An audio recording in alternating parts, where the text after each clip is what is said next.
देखिए हम बात करेंगे आज जो हमारा टॉपिक है पृथ्वीराज चौहान तृतीय का, जिसका काल था 1177 से 1192 ईस्वी का। और कहते हैं कि चौहान वंश का अंतिम प्रतापी राजा जो हुआ है वो है पृथ्वीराज चौहान तृतीय। पृथ्वीराज चौहान तृतीय के बारे में जो हमारे पास जानकारी है, कहते हैं कि 11 वर्ष की आयु के अंदर ये शासक बन गया था, अल्पायु शासक बन गया था। पिता का नाम था सोमेश्वर और माता का नाम था कर्पूरवी देवी। और कहते जब एक अल्पायु था, 11 वर्ष की आयु में था, तो राजस्थान की पहली अगर कोई संरक्षिका बनी है तो वो है कर्पूरवी देवी। और यहाँ जहां इसका कहते हैं इसका जन्म कहां पर हुआ, अनहिलवाड़ या अनहिल पाटन गुजरात में।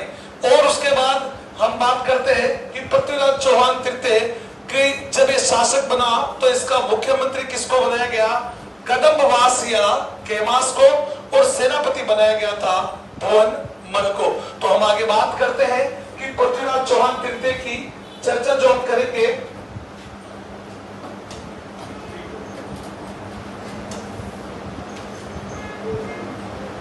यानी इसको हम कह सकते हैं चौहान वंश का अंतिम प्रतापी शासक, चौहान वंश का अंतिम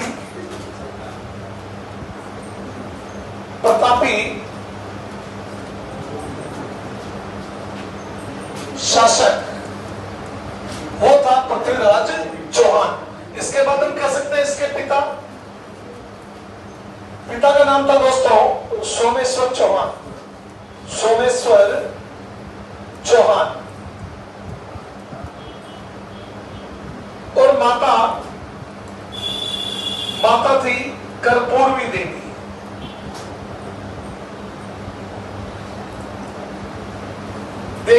इन दोनों से कहते हैं किसका जन्म होता है, पृथ्वीराज चौहान का जन्म होता है कब, 1166 ईस्वी के अंदर किसका जन्म है, पृथ्वीराज चौहान।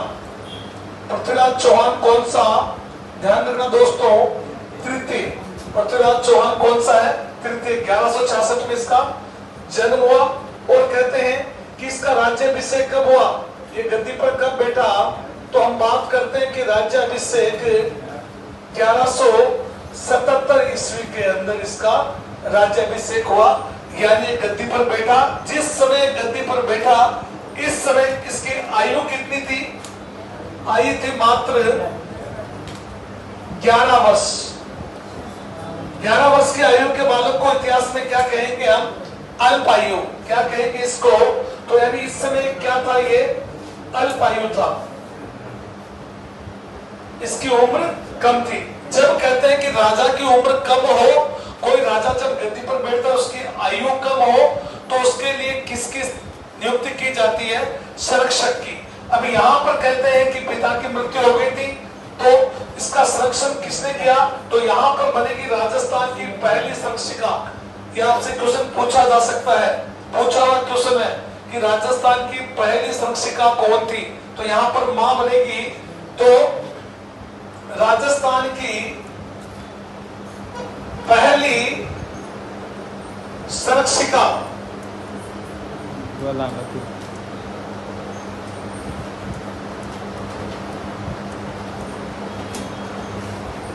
संरक्षिका कौन, कर्पूरवी देवी।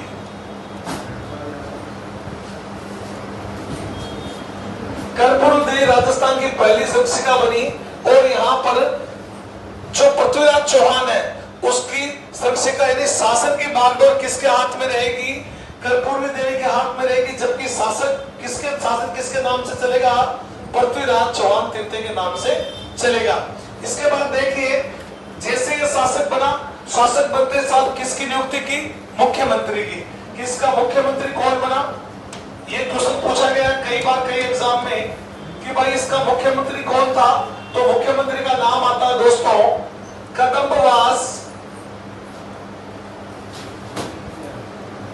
कदम्बवास, या इसको आपको कई बुक्स में इसका नाम मिलेगा केमास।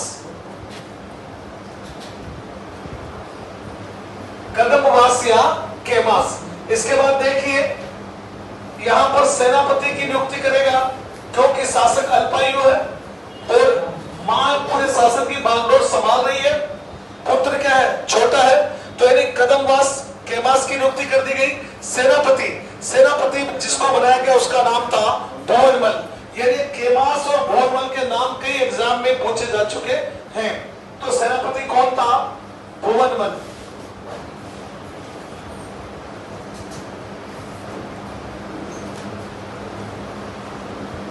भुवनमल सेनापति था।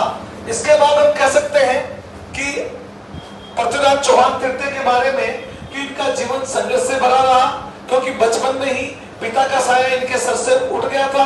मां ने इसको पाला और पोषा, और यहां तक कि शासन के जो तरीके हैं वो भी मां ने सिखाए हैं। तो इसके बाद कहते हैं कि जैसे धीरे धीरे बड़ा होगा तो कहते हैं कि पृथ्वीराज चौहान के तृतीय के सामने यानी शुरुआती जो राजनीतिक जीवन होगा, 6 चुनौतियां इसके सामने होगी।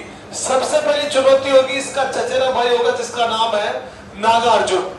नागार्जुन पृथ्वीराज चौहान से बड़ा है और यानी अपार गंगे, आपने नाम मेघराज चतुर्थ का बेटा है अपार गंगे और नागार्जुन। अपार गंगे की हत्या कौन कर देगा, पृथ्वीराज सेकंड। तो कहते हैं कि ये कहेगा साहब कि मैं बड़ा हूं, मुझे राजा बनाना चाहिए। राजा किसको बना दिया गया, पृथ्वीराज चौहान तृतीय को। कहा कि ये तो छोटा सा बच्चा है, 11 साल का, 11 वर्ष का बच्चा, इसको आपने शासक बना दिया।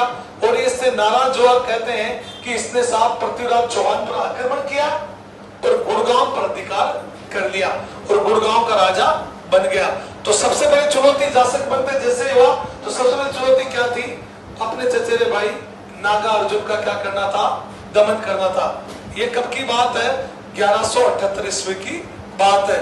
उसके बाद देखिए यहां पर क्या होगा, चंदेल और चौहान संघर्ष बढ़ेगा। 1178 में क्या होगा, महोबा के चंदेल। महोबा का चंदेल कौन, परमार्दी देव। परमार्दी देव भी महत्वाकांक्षी शासक था और पृथ्वीराज चौहान भी क्या था, महत्वाकांक्षी शासक था। तो इन दोनों की सीमाएं टकराएगी। होगा क्या कि एक भंडानक जाति होगी 1178 में, भंडानक जाति होगी। तो भंडानक जाति को यानी भंडानक जाति क्या करती है, तांडव करती है साहब। यहां पर दिल्ली के आसपास की, गुड़गांव के आसपास की जनता को लूटती है और यहाँ पर लोगों को परेशान करती है, अत्याचार करती है। मगर पृथ्वीराज चौहान कहता है कि टाइगर जिंदा है। पृथ्वीराज चौहान आता है, भंडारक जाति को वहां से खदेड़ता है और उसको वहां से खदेड़ते कहां तक पहुंचा देता है, यानी यूपी की सीमा तक, यूपी में उसको एंटर करवा देता है। और कहते हैं यूपी में कौन शासक था, महोबा का।